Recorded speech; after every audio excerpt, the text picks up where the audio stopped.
Hello mga kampunsya! So ngayon, samahan niyo naman ako na mag-ramen dito sa Kolokoy's Ramyum Self Bar. Ito ay na-discover ko lang sa Facebook.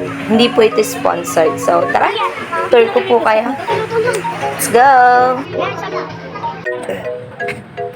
Located po sila dito sa 2205 Suits Hotel sa Condo Hotel sa likod po ng Pacific Mall.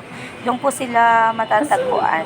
Papasok po kayo sa mismong Condo Hotel.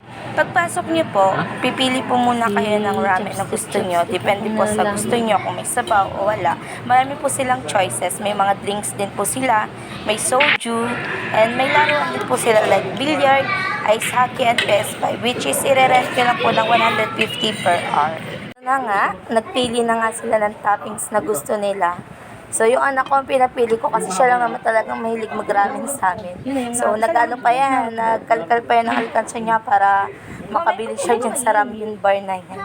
Diba? Kinalkal niya yung kanyang ipon. Naka 200 pesos naman siya.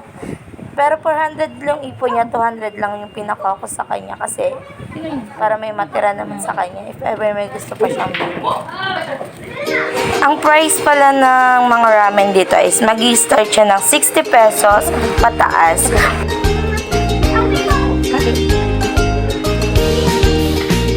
Ito guys, may experience mo talaga na ikaw talaga yung magagawa sa sarili mong ramen kasi ikaw na lang din na magluluto.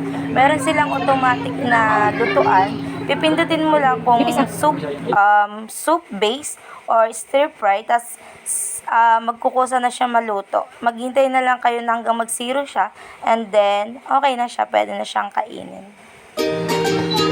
Bali, ang nagastos namin dito sa dalawang ramen is 320. May kasama na po siyang mga toppings. Thank you! Sa 320 naman na po yun, sulit na po siya. Sobrang sarap po ng ramen nito. Yung mga bata naman, habang naghihintay silang magluto, naglaro muna sila dito sa ice hockey na i-rent nyo lang siya ng 150 per hour.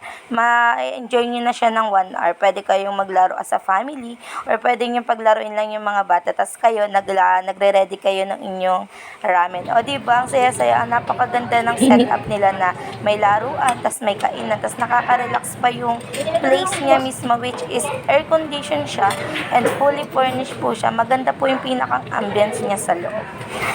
Yung anak ko, simut, sarap. Talagang sarap na sarap siya dun sa ramen. O, pati yung kalagayan ay sinubsob na niya kasi laki pa ng mukha niya yung lagayan.